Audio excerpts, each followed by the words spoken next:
आज जब हम लोग इस कालखंड में खड़े हुए हैं तो मुझे लगता है कि जब मैं किशोरावस्था में था और श्री राम जन्मभूमि का आंदोलन प्रारंभ हुआ था, उस महान यज्ञ में जिसमें करोड़ों लोगों ने कई पीढ़ियों तक अपनी आहुति दी, उसकी पूर्णाहुति देखते हुए देखना अपने आप में एक बहुत सुखद अनुभव होता है। और यह काल इसलिए भी अधिक महत्वपूर्ण है कि यह भारत के अमृत काल का ही कालखंड नहीं है, बल्कि श्री राम मंदिर के माध्यम से शताब्दियों से सोई हुई भारत की चेतना के पुनः उठकर अग्रसर होने और विश्व को नया संदेश देने का एक संधिकाल भी है। और इसलिए मैं ये कह सकता हूं कि मेरे मन में एक भाव आया कि ये ऐसा काल था जिसमें बहुत कुछ असंभव लगने वाली चीज भी साकार रूप धारण हुई है। तो मेरे मन में यह भाव आया कि मानो अक्षर सभी पलट गए भारत के भाल के, साकार हुआ स्वप्न हर बला को टाल के, नए क्षितिज उभर रहे हैं अमृत काल के और दिव्य दर्शन हो रहे हैं श्री राम लाल के। मान्यवर, भगवान राम उस भारत की स्व की अनुभूति है जो भारत के स्वतंत्रता के बाद निश्चित रूप से प्रकट होनी चाहिए थी, जो अनादिकाल से भारत में उत्तर से दक्षिण तक, उत्तर में यदि गुरु गोविंद सिंह जी ने गुरुमुखी में रामावतार लिखा तो दक्षिण में तमिल में कंबन ऋषि ने वही रामावतारम नाम से ही लिखा, तो बंगला में कृतिवास ने यदि लिखा तो हिंदी में तुलसीदास ने लिखा, तो उत्तर दक्षिण पूरब पश्चिम से सब तरफ भारत के प्राण को अनुप्राणित करने वाला यह तत्व था। इसीलिए महात्मा गांधी ने भी जिस समय स्वतंत्रता आंदोलन की शुरुआत की तो अपना राजनीतिक दर्शन रखा था राम राज्य, और प्रतिदिन का भजन रखा था रघुपति राघव राजा राम, अंतिम शब्द रखा था हे राम। परंतु हे राम, मैं ये कहना चाहूंगा उन राम को भी प्राण प्रतिष्ठित करने में इतना संघर्ष करना पड़ा जो भारत के समाज से लेके आध्यात्म और मन तक विद्यमान थे, जिसे हम लोग उस आंदोलन के समय कहते थे कि ये तन प्रभु राम का, मन प्रभु राम का, तो हर क्षण बोलिए जय श्री राम की, आस प्रभु राम की, श्वास प्रभु राम की, तो प्रति क्षण बोलिए जय श्री राम की। मगर आगे समस्या ये थी तो हम कहते थे शासन चलाए चाहे सीने पर गोलियां, परवाह नहीं कीजिए शरीर और प्राण की, आए आपदाएं विपदाएं भले कितनी, बनाएंगे हम मंदिर सौगंध श्री राम की। और आपदाओं विपदाओं को पार करते हुए वह सौगंध आज पूर्ण हुई। इसके लिए अनेकानेक लोगों ने बलिदान दिया, देवी दीन पांडे जी से लेके सरदार फकीर सिंह से लेके हजारों संतों से लेके कार सेवकों तक और कोठारी बंधुओं तक। परंतु मैं एक बात कहना चाहूंगा, मैं इस विषय पे कोट करना चाहता हूं। 2003 के नोबेल पुरस्कार विजेता वीएस नायपॉल ने एक किताब लिखी थी भारत के बारे में, इंडिया ए वुंडेड सिविलाइजेशन। उन्होंने कहा भारत एक विचित्र देश है जहां पर कि अपनी संस्कृति को आघात करने वाले विषय को पढ़ाया जाता है और आघात करने का प्रयास किया जाता है, इसीलिए उन्होंने वुंडेड सिविलाइजेशन वर्ड कहा। मैं इसलिए कह रहा हूं कि जो इतिहास में प्रत्यक्ष प्रमाण थे उनको भी झुटलाने का प्रयास हुआ। श्री राम जन्मभूमि केस के सिर्फ 2 उदाहरण बताना चाहता हूं। जब मुकदमा चला तो ये पूछा गया कि भाई पिछले उदाहरण दीजिए कोई शताब्दियों के, तो विपरीत पक्ष के पास कोई उदाहरण नहीं थे। हमने फॉरेन ट्रेवलर्स के उदाहरण कोट किए। विलियम फिंच नाम का ब्रिटिश ट्रेवलर आया 1610-20 के आसपास, उसने कहीं पर मस्जिद का उल्लेख नहीं किया, सिर्फ मंदिर का उल्लेख किया। फ्रेंच ट्रेवलर आया जोसेफ टिफेंथलर 1720 के आसपास, तो वो कहता वहां पर चबूतरा है जिसमें कि और एक पक्ष में वो मस्जिद की बात करता है और बताता है कि रामनवमी पे लाखों की भीड़ लगती है। परंतु उसके बावजूद एक मजेदार बात बताना चाहता हूं, जब से ब्रिटिश डॉक्यूमेंट आया तो जो पहली एफआईआर ऑफिशियली दर्ज हुई है नवंबर 1858 में, फैजाबाद के थानेदार को रिपोर्ट दी गई है कि 25 निहंग सिखों ने आकर कब्जा कर लिया है, यज्ञ हवन किया है और मस्जिद जन्म स्थान के सब तरफ राम राम लिख दिया। और जानते हो उस पे सभापति महोदय सिग्नेचर क्या है? मुतव्वली मस्जिद जन्म स्थान। अब बताइए, जन्म स्थान पहली एफआईआर में खुद मुतव्वली लिख रहा है और उसके बाद इस विषय को इतना बढ़ाया गया। और स्वतंत्रता के बाद मैं एक बात कहना चाहता हूं, 22-23 दिसंबर 1949 की रात को जब श्री राम लला प्रकट हुए, उसके बाद यह ध्यान देने योग्य बात है, यह समुदायों के बीच के संघर्ष का विषय नहीं था, यह भारत के स्वाभिमान का विषय था। 12 साल टाइटल सूट की मियाद होती है, 12 साल तक मुस्लिम पक्ष सुन्नी सेंट्रल वक्फ बोर्ड उसमें पैरोकारी नहीं था। 1961 में दिसंबर 1961 में जब 12 साल पूरे होने में 4 दिन रह गए थे, तब सेंट्रल सुन्नी वक्फ बोर्ड उसमें पैरोकार बना। क्यों? कुछ सेकुलरिस्टों ने समझाया, कुछ लेफ्टिस्टों ने समझाया, और इसका उल्लेख किया कि मोहम्मद साहब ने अपनी किताब में किया है कि मुस्लिम समाज में एक बहुत बड़ा तबका ये मानता था कि हमें इस विषय में पढ़ने की जरूरत नहीं है, परंतु राजनीति के चलते हुए भारत के स्वाभिमान का विषय ये इसका प्रतीक बना। परंतु उसके बाद कोर्ट का निर्णय आया, संपूर्ण मर्यादाओं को पूर्ण करते हुए आज ये दिन आया। तो मैं कई बार हम लोग से कहा जाता है कोर्ट का निर्णय आया तो इसमें आपने क्या किया, तो मैं बताना चाहता हूं, हम जब जब सत्ता में आए 1991 में कल्याण सिंह जी की सरकार ने आकर 67 एकड़ भूमि का अधिग्रहण किया। उसके बाद याद करिए खुदाई पर रोक लगा दी गई थी। तो अटल जी की सरकार आई तो नई टेक्नोलॉजी आ गई, ग्राउंड पेनिट्रेशन रेडार, तो रेडार मैपिंग की गई और वो कोर्ट में प्रस्तुत कर दी गई। मतलब ऑपरेशन पे रोक थी, अल्ट्रासाउंड पे तो नहीं थी ना, तो अल्ट्रासाउंड करके दिखाया गया, देखो भाई अंदर क्या है। फिर कोर्ट ने परमिशन दी और उसी खुदाई की हुई 2003 में, और उसके अंदर जो साक्ष्य निकले उसी से 30 सितंबर 2010 का Lucknow bench of Allahabad high court का जजमेंट आया, जिसने गर्भगृह श्री रामलला विराजमान को दिया। अब जब मोदी जी की सरकार आई तो क्या अंतर था, विषय सुप्रीम कोर्ट में आ चुका था। सबसे बड़ी समस्या यह थी कि सुप्रीम कोर्ट में सारी की सारी प्रोसीडिंग सिर्फ इंग्लिश में होती है, और वहां सारे डॉक्यूमेंट्स जो हजारों हजार पेज के थे उनको इंग्लिश में ट्रांसलेट करना था विद ऑथेंटिक डॉक्यूमेंट्स, जिसमें अरबी फारसी के भी थे, संस्कृत के भी थे, सबके थे। तो हमारी सरकार में आने के बाद अगर 60 साल उसमें लगे थे, हो सकता 50 साल इसमें भी लग जाते, क्योंकि बहुत से लोग वकील का चोला ओढ़कर खड़े होकर ये भी कहते थे फलां साल के पीछे ले जाइए इस जजमेंट को। मगर मोदी जी की सरकार ने आने के बाद 24/7 लगाकर सारे के सारे जो डॉक्यूमेंट्स थे उनका केवल 2-3 वर्षों में ट्रांसलेशन किया, और उसके बाद जाके कोर्ट में अर्जी लगाई कि डे टू डे हियरिंग होनी चाहिए, क्योंकि हमारी सरकार तो उसमें विचार करती थी कि हनुमान तेहि परसा करि पुन कीन्ह प्रणाम, राम काज कीन्हे बिनु मोहि कहां विश्राम। और फिर आपने देखा कि वो जब जजमेंट आया, और ये भी एक सुखद संयोग देखिए कि मान्यवर, हमसे टीवी डिबेट में अक्सर बहुत पूछा जाता था कि आ गए भाजपा वाले, कहते हैं रामलला हम आएंगे, मंदिर वहीं बनाएंगे, तारीख नहीं बताएंगे। महोदय, राम का मंदिर कोई इमारत नहीं थी, ये भारत की भव्यता का आगाज था, और वो तारीख कोई तारीख नहीं थी, वो काल की गति थी। और वो तारीख क्या थी मैं बताना चाहता हूं। जब रामलला इस मंदिर में आए हैं तो वो तारीख आई है, 4 करोड़ गरीबों को घर लेकर आई है, 11 करोड़ लोगों के लिए शौचालय लेके आई है, 54 करोड़ लोगों के लिए जनधन अकाउंट लेके आई है, हर गांव में बिजली, हर गांव में सड़क लेकर आई है, और इतना ही नहीं, हर शहर में हर राज्य में एयरपोर्ट लेकर आई है, समुद्र पे सबसे बड़ा सेतु अटल सेतु लेकर आई है, और चिनाब नदी पे दुनिया का सबसे ऊंचा पुल चिनाब का पुल लेकर आई है, हाईएस्ट एफडीआई लेके आई है, हाईएस्ट फॉरेन एक्सचेंज रिजर्व लेके आई है, फास्टेस्ट ग्रोइंग इकोनॉमी लेके आई है। और जनाब, वो फिल्म का डायलॉग होता था, तारीख पे तारीख, तारीख पे तारीख वाला इंडियन पैनल कोड को तारीख का हिस्सा बनाकर भारतीय न्याय संहिता लेके आई है, जो 3 साल के अंदर सारी तारीखों को खत्म कर देगा। मगर महोदय, ये तारीख का राज थोड़ा और गहरा है, क्योंकि जब राम मंदिर की प्राण प्रतिष्ठा होनी थी तो तारीख वो होनी थी कि प्रधानमंत्री को जाना था, यानी तारीख उसका इंतजार कर रही थी कि ऐसा प्रधानमंत्री आएगा जो उस दिन आकर प्राण प्रतिष्ठा करेगा। और वो प्रधानमंत्री भी कैसा होगा, जो कि पूरे राष्ट्र का सपोर्ट लेकर, हाँ बोल रहे हैं प्लीज, अरे भाई बोल रहे हैं madam please, not allowed, please बैठे आप, काहे परेशान आपको इजाजत नहीं है, nothing is going on record, please. अरे सुनिए, आप बोले। महोदय, प्रधानमंत्री भी कौन होगा, जो पूरे देश का जनादेश लेकर आया होगा, और दूसरी बार भी लेकर आया होगा, जो अपने घोषणा पत्र में यह लिख के लाया होगा कि हम राम मंदिर का प्राण प्रतिष्ठा करेंगे, हम निर्माण का मार्ग प्रशस्त करेंगे। यानी 140 करोड़ लोगों के जनादेश के साथ वो तारीख आने वाली थी जिस तारीख का इंतजार था। और महोदय, सिर्फ तारीख इतनी नहीं थी मान्यवर, अगर शास्त्रीय ढंग से प्राण प्रतिष्ठा होनी थी तो 11 दिन का उपवास रख के तपस्या भी करनी थी। तो ऐसा भी प्रधानमंत्री आने वाला था जो संकल्प लेकर 11 दिन की तपस्या करे। और मैं महोदय एक और बात कहना चाहता हूं, 11 दिन नारियल का पानी पी के हम में से कितने लोग तपस्या कर सकते हैं महोदय? वो जो हर नवरात्र ऐसे रहता हो उसी के तपस्या का वो अभ्यास होगा। और मैं बताना चाहता हूं, स्वामी गोविंद गिरी जी जो कोषाध्यक्ष हैं न्यास के, उन्होंने जब उपवास तोड़वाया तो उन्होंने कहा मैं तार्किक व्यक्ति हूं, मेरे मन में संदेह था।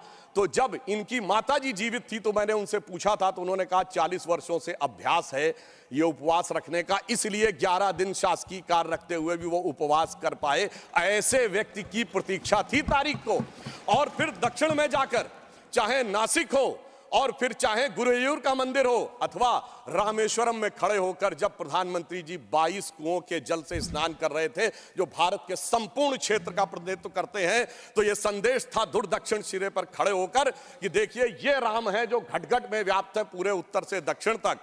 और उस तपस्या से प्रकट होने के बाद उस प्रधानमंत्री की दरकार थी तारीख को, क्योंकि राम का काज कौन कर सकता है। गोस्वामी जी लिख गए हनुमान चालीसा में, सब पर राम तपस्वी राजा, जिनके काज सकल तुम साजा। अगर राम तपस्वी राजा थे तो तपस्वी प्रधानमंत्री भी होना चाहिए था वो करने के लिए, और इस तारीख का इंतजार था। तारीख का ये राज समझने के लिए हम आपको समझाएंगे भी तो शायद आप नहीं समझ पाएंगे। और इसीलिए मैं कहना चाहता हूं कि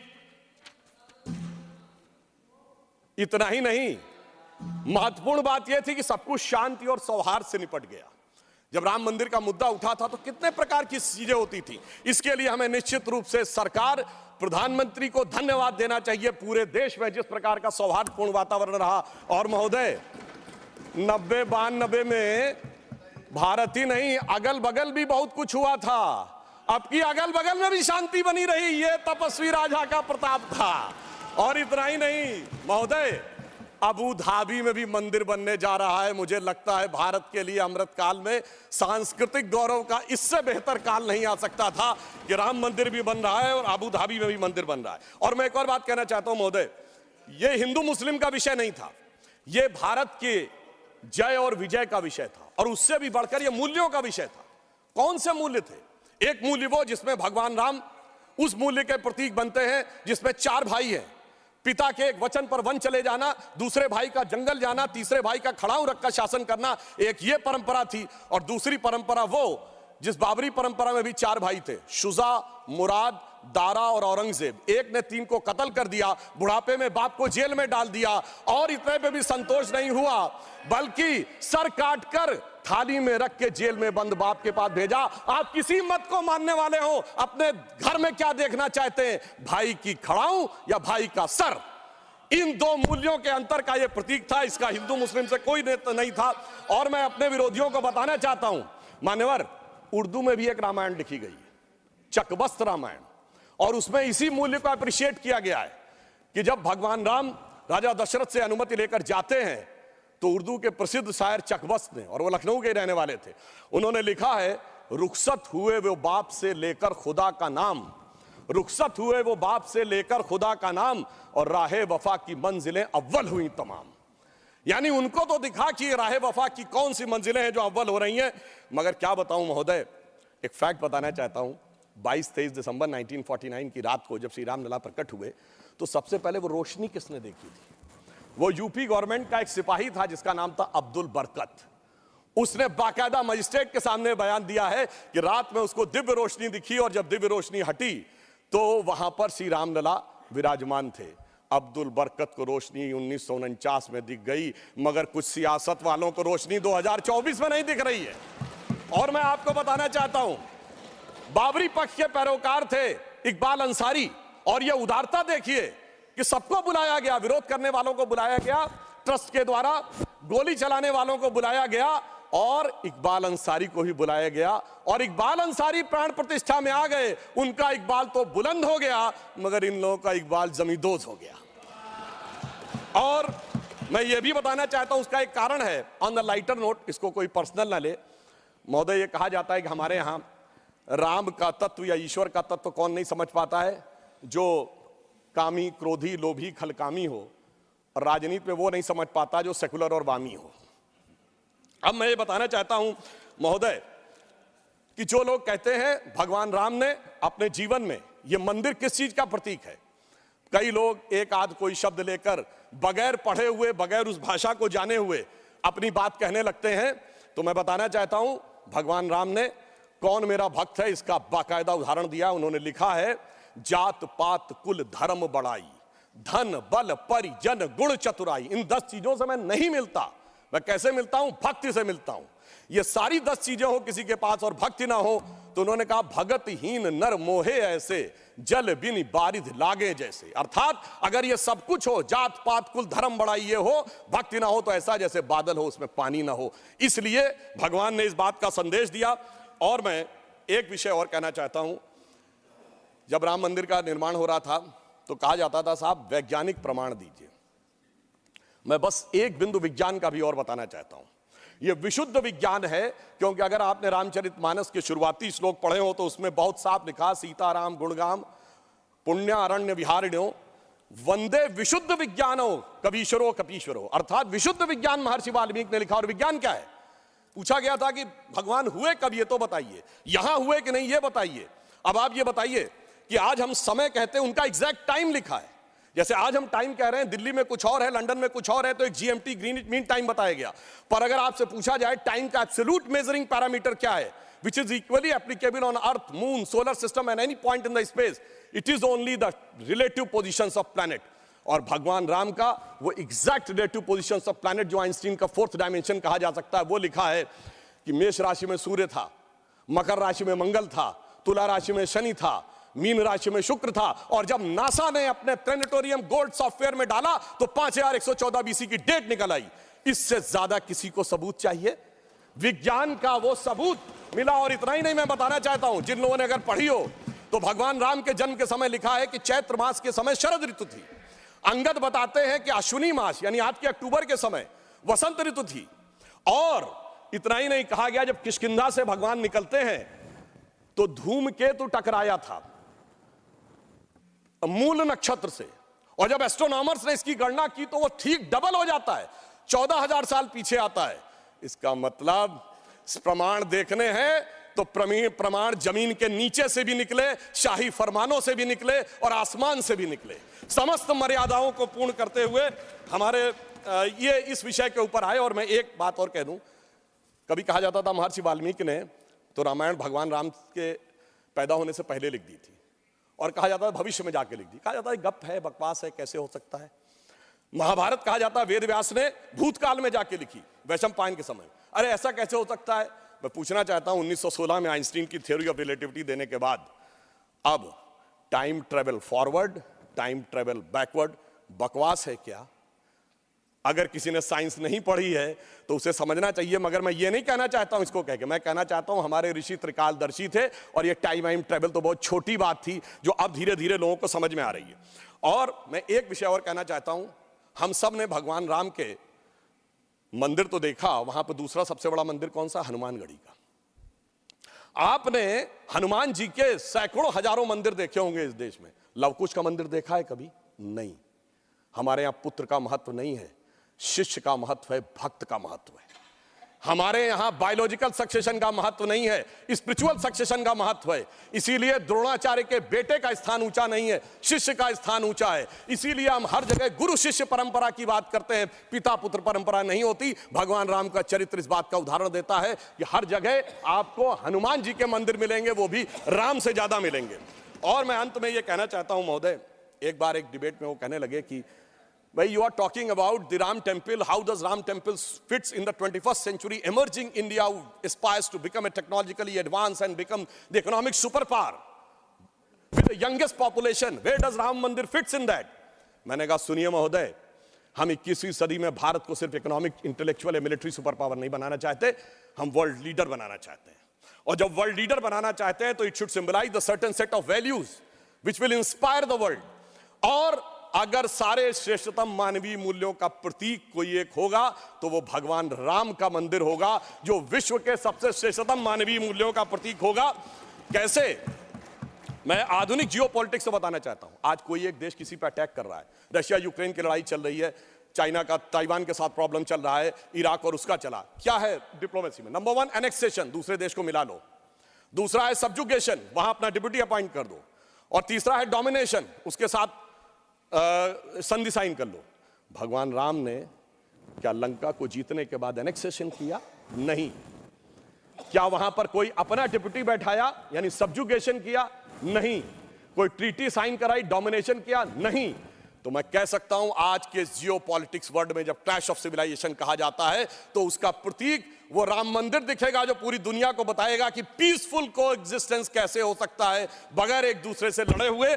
इसलिए मैं कह सकता हूं 21वीं सदी का महान भारत बगैर राम मंदिर के संभव ही नहीं है। और अंत में मैं सिर्फ ये कहना चाहता हूं, एक नया इतिहास बना है और ये हमारी सरकार और माननीय प्रधानमंत्री जी की उस दृढ़ इच्छा शक्ति का प्रतीक है जिसके लिए कहा जाता था अरे 370 कभी हटेगी नहीं, राम मंदिर कभी बन ही नहीं सकता। मगर ये वो लोग कहते हैं जो फूलों के हार पहनते हैं। हमारे प्रधानमंत्री जी अंगारों के हार पहनते हैं, और जो अंगारों के हार पहनते हैं वो इतिहास को बदलने में निश्चित रूप से सफल होते हैं। इसलिए मैं अंत में ये कहना चाहता हूं, अपनी सरकार को बधाई देते हुए, श्री राम जन्मभूमि न्यास ट्रस्ट, हमने बहुत साफ कहा था हम मंदिर नहीं बनवा रहे, मंदिर न्यास बनवा रहा, हम सिर्फ मार्ग प्रशस्त कर रहे हैं। दूसरों ने कहा था कि हम वो बनवा रहे हैं, तो हम सिर्फ उनके लिए कहना चाहते हैं प्रधानमंत्री जी की तरफ से कि अंगार हार उनका जिनकी सुन हाँक समय रुक जाता है, अंगार हार उनका जिनकी सुन हाँक समय रुक जाता है, आदेश इधर कर देते हैं इतिहास उधर मुड़ जाता है। धन्यवाद। धन्यवाद। माननीय